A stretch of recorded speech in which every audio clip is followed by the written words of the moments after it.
Bapak Ibu yang berbahagia, pada kesempatan ini saya akan membagi materi saya menjadi 3 bahasan utama.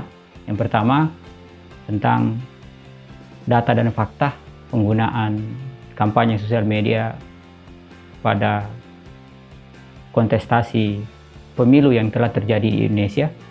Kemudian yang kedua, bagaimana caranya kita kampanye di sosial media agar bisa efektif dan terukur. Kemudian yang ketiga, bagaimana caranya membuat konten yang menarik dan tentu bisa mempengaruhi pemilih. Pokok bahasan yang pertama tentang data dan fakta penggunaan sosial media dalam politik. Tentu pertanyaan yang sering kita dengar, apakah ketika kita menggunakan sosial media untuk kampanye itu mampu menaikkan elektabilitas atau justru hanya menaikkan popularitas saja? Tentu pertanyaan ini kita bisa jawab berdasarkan data dan fakta yang telah terjadi pada perhelatan pemilu yang telah ada di Indonesia. Kita mulai dengan pemilihan kepala daerah di DKI Jakarta 2012. Ini menjadi awal dari penggunaan sosial media dalam politik. Fakta yang ditunjukkan pasangan Jokowi dan Ahok saat itu mampu memenangkan pilkada di DKI. Tentu daya dukung yang bisa menyebabkan kemenangan itu adalah sosial media. Ini saya kira fakta yang tidak terbantahkan lagi.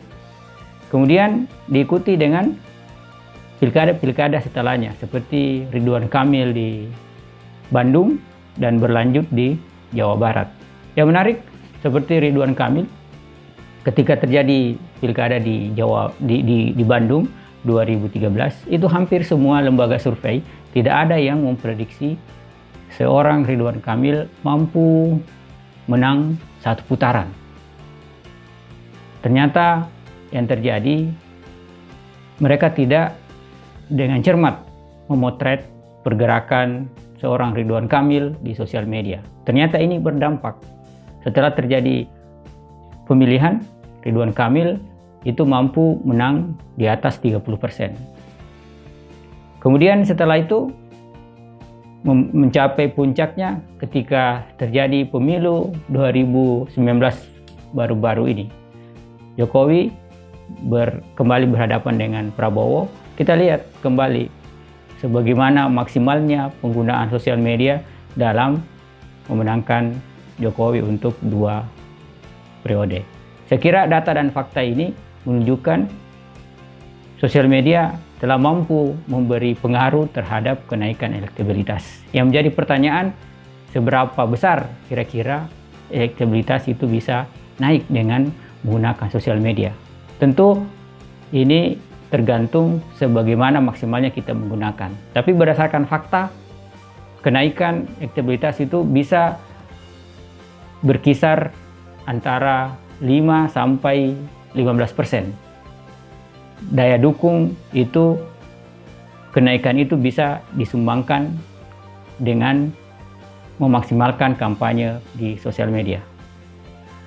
Bapak Ibu yang berbahagia, pada bahasan kedua saya akan menyajikan tentang bagaimana caranya kita kampanye yang efektif di sosial media.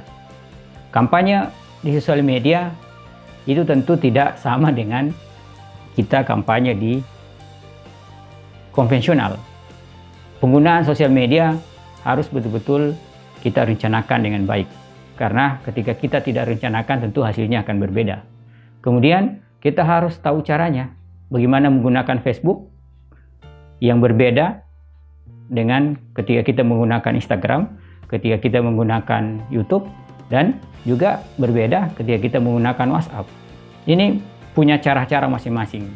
Ketika Bapak Ibu, rekan-rekan semuanya mampu menggunakan ini dengan efektif, itu akan terjadi kenaikan signifikan terhadap suara Bapak Ibu nanti dalam pemilu ketika terjadi pencoblosan.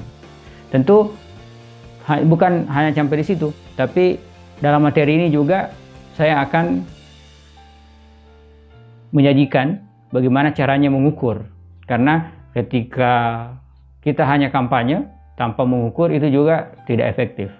Kita harus mengukur dengan menggunakan tools sosial media monitoring, sehingga kita bisa menganalisa sejauh mana daya jangkau kampanye kita di sosial media. Ini penting supaya kita bisa melakukan formulasi-formulasi yang lebih tepat lagi sehingga kampanye kita bisa maksimal.